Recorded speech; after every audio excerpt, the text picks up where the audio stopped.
Hello guys, welcome back to my channel. I'm Jeet Sinha and in today's video we are going to discuss Article 16, that is equality of opportunity in public employment. What are the first we will look what are the rights granted under Article 16. So Article 16 guarantees the equality of opportunity to all citizens in matter of public employment or appointment to any public office under state. Second, Article 16(2) states that no person should be discriminated on grounds of religion, race, caste, sex, descent, place of birth, residence, or any of them. So, two things are more descent and residence is in Article 16, whereas in Article 15, only five terms religion, race, caste, sex, place of birth is there. Descent means family background. Now, moving to the exceptions of Article 16. So, the first exception is mentioned under Article 16, Clause 3. Article 16(3) grants right to the Parliament to make any law prescribing in regard of class or classes of employment or appointment to an office within a state or union territory, any requirement as to residence within that state or union territory prior to such employment or appointment. So Article 16 Clause 3 gives exception that state Parliament can make classification on basis of residence. So one very important case, that is AVS Narasimha Rao versus state of Andhra Pradesh.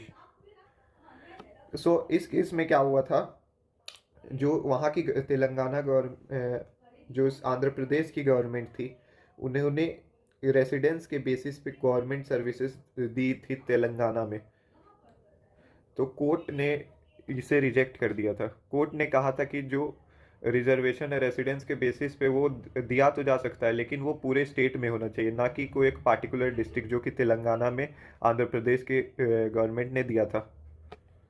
So court rejected, it is not within the scope of Article 16 Clause 3. Now moving to some important cases for reservation in services.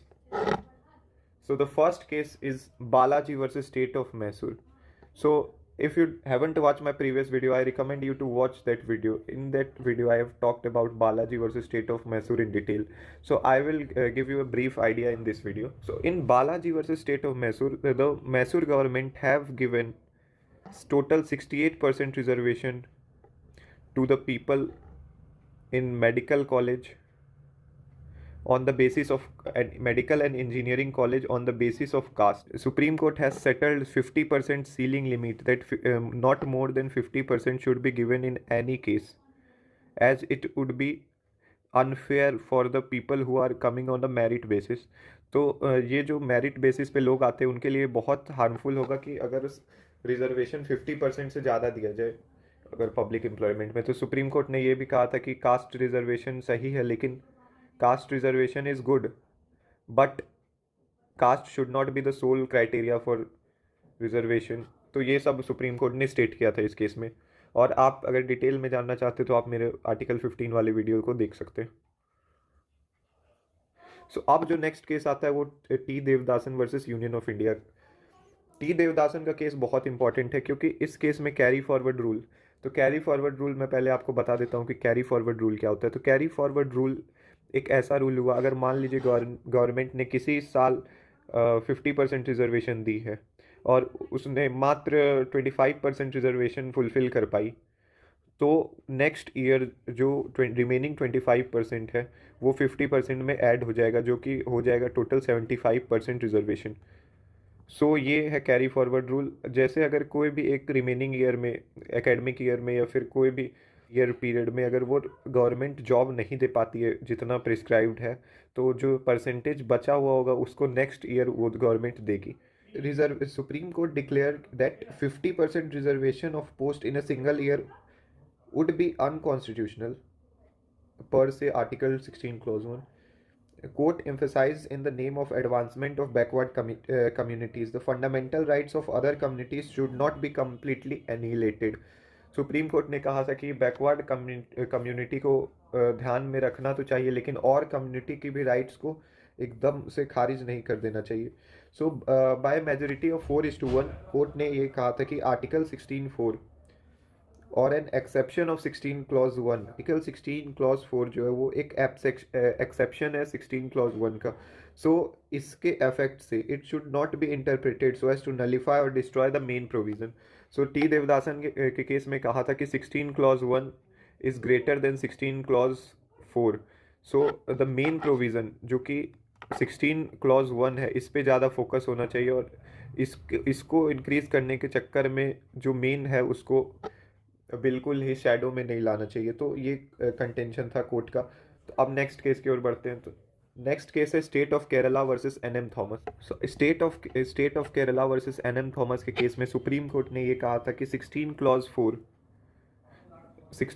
4 एक exception नहीं है 16 clause 1 का, बल्कि feature है वो 16 clause 1 के अंदर ही आता है, वो इक्वालिटी के अंदर ही आता है। तो सुप्रीम कोर्ट ने कहा था कि 16 clause 4 is a facet of Article 16 clause 1 which fosters and furthers the idea of equality of opportunity with special reference to an underprivileged and deprived class of citizens। तो सुप्रीम कोर्ट ने ये कहा था कि आर्टिकल 16 क्लॉज 4 जो है वो 16 clause 1 के अंदर ही आता है और ये कोई एक्सेप्शन नहीं है, जैसा कि देवदासन के केस में कहा गया था कि ये एक एक्सेप्शन है। सुप्रीम कोर्ट ने कहा कि आर्टिकल 16 क्लॉज 1 खुद ही रीजनेबल क्लासिफिकेशन की बात करता है। अब जो केस आता है K C Vasanth Kumar versus state of Karnataka, ये बहुत इंपॉर्टेंट केस है क्योंकि इसमें बैकवर्ड क्लासेस को डिफाइन किया गया है। बैकवर्ड क्लासेस क्या होते हैं? तो K C Vasanth Kumar versus state of Kerala में बैकवर्ड क्लासेस को कास्ट की तरह देखा गया है।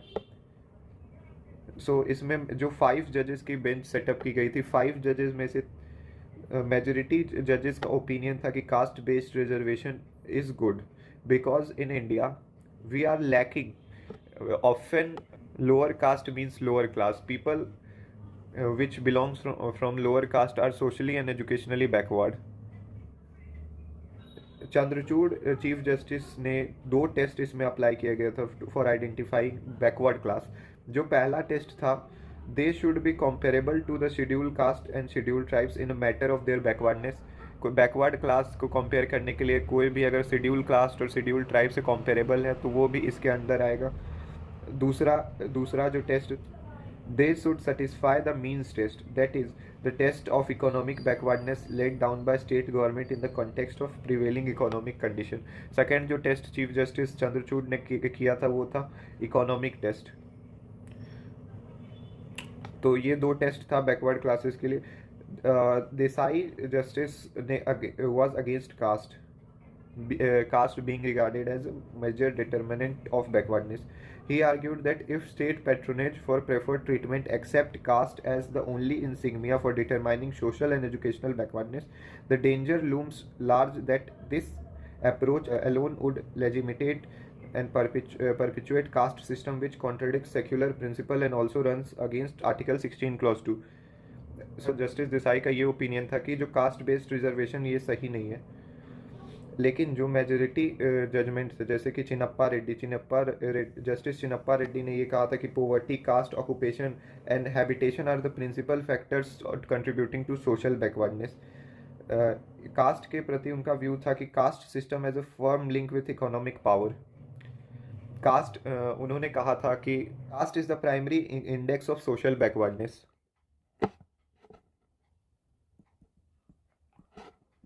मेजोरिटी जजेस का ये ओपिनियन था और उन्होंने ये कहा था कि जो कास्ट है, caste reservation is good and caste but लेकिन कास्ट खुद अकेला फैक्टर नहीं होना चाहिए, इसके साथ और भी कई फैक्टर है, जैसे कि it was emphasised by in KC Vasant case that the doctrine of protective discrimination embodied in Article 15 Clause 4, 16 Clause 4 and 29 Clause 2 were subject to the requirements of Article 335 and could not be stretched beyond a particular limit। Court ने ये कहा था कि एक limit से जो है ये रिक्वायरमेंट्स बढ़नी नहीं चाहिए। अब नेक्स्ट केस की ओर बढ़ते हैं जो कि है Indra Sawhney versus union of India. ये सबसे इम्पॉर्टेंट केस है जो कि मंडल कमीशन केस भी कहा जाता है।